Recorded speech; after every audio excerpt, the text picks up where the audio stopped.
Last time on I Remember Gaming Z, Kodak, sticking his nose where it didn't belong, secretly stole his father's keys, infiltrated the locked room in his house. What will he find? Find out on today's exciting episode of I Remember Gaming Z.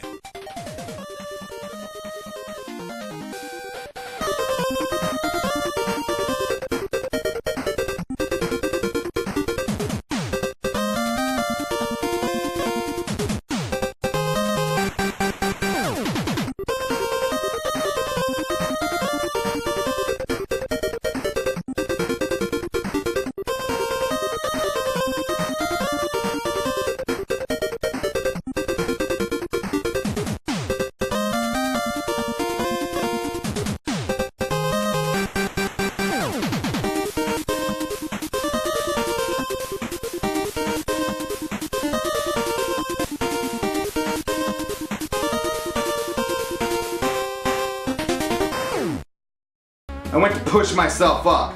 Then, something caught my eye. Way back behind one of the plastic bins, I saw a letter that was for sure the font of Toys R Us.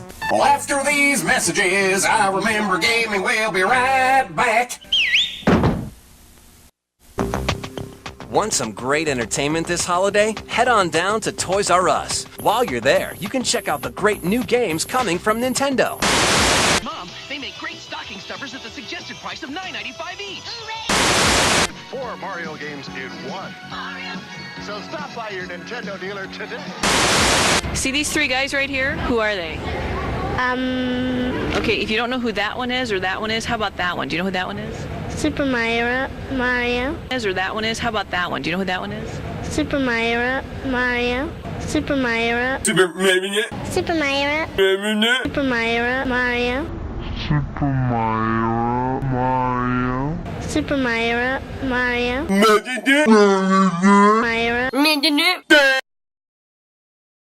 Kodak, that's enough. Come on, man. You're making fun of like an 8-year-old little girl. You know, I thought the same thing, but then I remembered, this is like 1996, so actually she's probably my age. Yeah, good point. See these three guys right here? Who are they? Okay, if you don't know who that one is or that one is, how about that one? Do you know who that one is? Super Mario. I mean, come on, this chick's a moron. That's obviously Bob Dole, Bill Clinton, and Danny DeVito. What an idiot.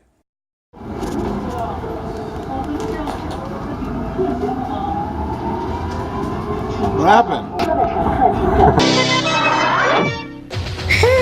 Now back to I Remember Gaming. Just a fraction of it on a plastic bag, but it was unmistakable. Now this was the Christmas after Tickle Me Elmo and Nintendo 64s had gone for thousands and thousands. And back then people bought them out of the classified sections of the newspaper and eBay a little bit. I moved the bin and saw a massive Toys R Us bag. I instantly felt guilt. Oh man, should I get out of here? Should I not look inside? I should definitely not look inside. Lock the door, go upstairs, I thought to myself as I pulled the Nintendo 64 and Super Mario 64 out of the bag. I was so floored. I was so excited.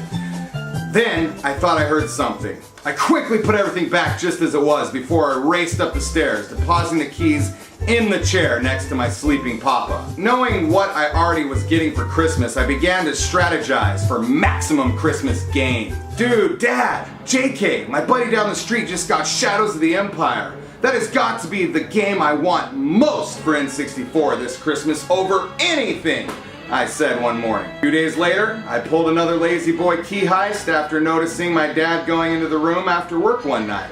Shadows of the Empire. Hey Pop, you love football, right? I heard NFL Quarterback Club is the best football game ever made. The game looks exactly like you're watching a game on TV. You can't even tell that it's fake. It's almost impossible to tell the difference between a real TV game and NFL Quarterback Club. A few days later, another peek revealed NFL Quarterback Club in the room. At this point, I would spend way too much time in that room poring over every word on every game. I read on NFL Quarterback Club that it required a memory pack to save content. Oh shit. Dad, My buddy at school told me that you have to get a memory pack for that NFL game, or it won't work. Here, I cut out a picture of the memory pack for you, so you know what it is. At this point, I think my dad may have started to suspect something, because the next time I yoinked his keys, I got a loud surprise. As I was reading the legalese on the back of the memory pack late one night, out of nowhere I heard the booming voice of my dad, pissed as all hell.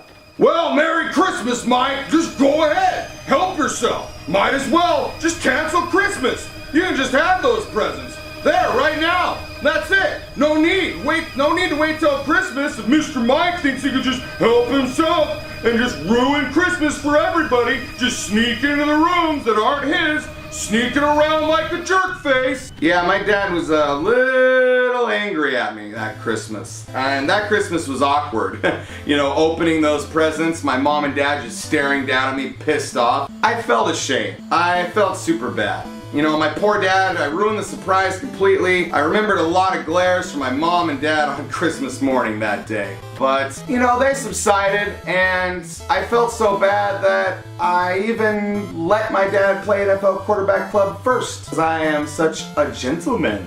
The following is a bonus feature of some of my fellow YouTubers here in China sharing some of their Christmas gaming memories. You can find all of their channel information in the description below. Please follow them because they're way cooler than me. Enjoy. Today's story might be a sad story, but not as much.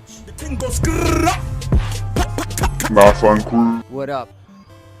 This is Mr. MAFAN once again from Shenzhen. Today's a bit cold.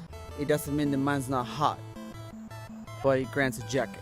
Anyway, so today's video is for the dopest gamer in Shenzhen, Kodak. The topic is your best gaming Christmas experience while a child. Well, let me tell you something. My mom wouldn't let me have a game console, you know? She just didn't like it. I don't know. She was just not into it and didn't let me have one at home, right? And though my dad tried and tried, she wouldn't let me have one. But, you know, kids, you just find your way. You just find your way and get to play some. But I found my way going to the arcades, playing there all the time and spending all the spare change when she would send me to the store, to the supermarket. So that was it. And my favorite games back then was some Street Fighters and Mortal Kombat. I think those were the ones. I've always been attracted to a little bit of violence, I'd say. Such games are the ones I like. And since I didn't have any game console at home, I learned to play in the arcade machines. Hi, this is Bryn from Burbex, Beijing Urban Exploration, and today I want to share with you my story about my first ever video console, and this dates back to about 1993. So that's about Jesus, how many years ago is that? 24 years ago. I'm an old man. Back in 1993, every day at school there was this kid called Tom Citron. I went to boarding school, right? And so he'd actually brought in a Sega Mega Drive, and people would play it in front of the TV. And his favorite game was Mortal Kombat. He would always play Scorpion or Sub-Zero, you know. And in the class, he would come into the class and he'd say, "Get over here!" Maybe come up and punch you as well. He wasn't a very nice kid, to be honest. And Tom's special ability was he didn't hold the control pad like this, like normal people. He would hold it like this, which gave him almost superpowers on Mortal Kombat. Oh, it was horrible. So I really, really wanted to get better at Mortal Kombat. So I really wanted a Sega Mega Drive. It was Christmas Day. I got up really early. I was really excited. I ran downstairs in my Teenage Mutant Hero Turtle pajamas. Teenage Mutant Ninja Turtles will not return after these messages. I remember gaming well. Sorry. Teenage Mutant Hero Turtles. Teenage Mutant Hero Turtles. Teenage Mutant Hero Turtles. Heroes in a half shell. I tore open my present and it was a Sega Mega Drive. I was like, This is wonderful, this is wonderful. This isn't the Mortal Kombat Mega Drive, this is Disney Aladdin's Mega Drive. Actually, the Disney Aladdin Mega Drive pack was actually pretty good, but it's one of the most beautiful games you'll ever see. And I did spend a lot of time playing on this game, but it wasn't Mortal Kombat.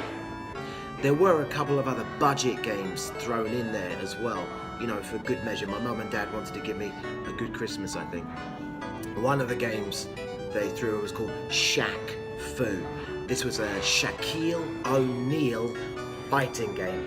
Shaquille O'Neal gets transported to this other dimension and he has to fight in a fighting game. The other game, which is a very haunting game, was Alien 3, where you play Sigourney Weaver going through these incredibly difficult levels, shooting up xenomorphs and finally getting to the alien queen. It was such a difficult game and it really got into my head. The music in that is really haunting. Think like John Carpenter's movies, that kind of haunting music that you get in those. And sometimes I still think of those haunting songs that were in that game now. So that was my Christmas 1993 Sega Mega Drive, Disney's Aladdin, Shaq Fu, and Alien 3 on the Mega Drive. So for me, Christmas was always gaming time growing up as a child. Being born at the beginning of the 80s meant that, in my opinion, it was a time when gaming was changing so frequently and so regularly. Like nowadays, basically, you have PlayStation and Xbox, and you don't really have any other variation in there. I always remember as a child growing up, like every Christmas there was a new console. There was Sega was a big contender, Nintendo was a big contender. So all these consoles were always really different in looks, in like use. It was all, gaming was changing a lot when I was a child. Nowadays, gaming, just like I said, doesn't really seem to, the games change, but basically there's two big names, like a bunch of big games, and it's just new versions of. So my favorite gaming Christmas memory definitely has to be Christmas 1990, when they released the Super Nintendo, the SNES. I'd had the NES before. The NES was amazing. I still, to this day, love Duck Hunt on that. It's just amazing. The massive, great big cartridges that you used to put in it. But the SNES was definitely a game changer, because in 1990 I was 9 years old. The SNES had all these really cool games that you could play by yourself at home. My favorite one being Donkey Kong Country. I intend buying a SNES as soon as I can find one here in China. I intend buying one because I think that was one of my favorite games, alongside obviously the classics like all the Marios, which still to this day, every single generation of every Mario game, I love to bits. But yeah, Donkey Kong Country, definitely my favorite game for just sitting down and playing by myself at home. So the SNES version of Mario Kart is definitely 100% the best. I do love the N64 version, and I do love the arcade versions, but for me, it was just the SNES version was always the original. My favorite track on that being the beach one, Turtle Beach, where you over the top. So just the more simple graphics and the softer look to the game really just appeals to me a lot more than the N64 version, or any other version of it for that matter. It was just one of the best games for playing with your friends. When you're 9 years old, you go to your friend's house, you go, wait, let's get Mario Kart on. Nobody wants to play Mario or Donkey Kong Country when you're with a group of friends, because it's boring watching somebody else game, right? Or at least it is for me. Christmas, every time for me as a child, was all console-based gaming loveliness. I loved the NES, I loved the SNES. Even before that, I loved the Commodore 64. Trapdoor on the Commodore 64 was an amazing game. The Atari ST. Discover the incredible power of the Atari 520 ST. With the new Atari Discovery Pack, you can learn computer programming. You can discover talents you never knew you had. And create and play games as exciting as in any arcade. The new Atari Discovery Pack for less than £300. I always remember with the big clunky Atari ST when we first ever got the internet and it was dial-up, and you could you got this really cool game at the time. It's Stealth Bomber, A17 Stealth Bomber, and it came with an overlay for the keys. Looking back now, it was terrible graphics, but at the time, absolute game changer. So there you go, that's my Christmas gaming memory. If you also like the SNES, comment down below, and cool, come over check my channel out. See you later, guys. Alright guys, that's my Nintendo 64 memory, and I've got a new channel idea coming out. Had a really crazy thing happen to me. I'll catch you guys on the flip side. Peace!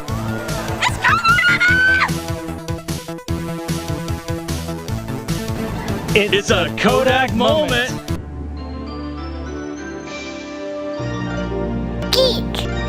Oh, that girl is such a freaking moron. It's obviously Bob Dole, Bill Clinton, and Al Gore. Oh. Idiot.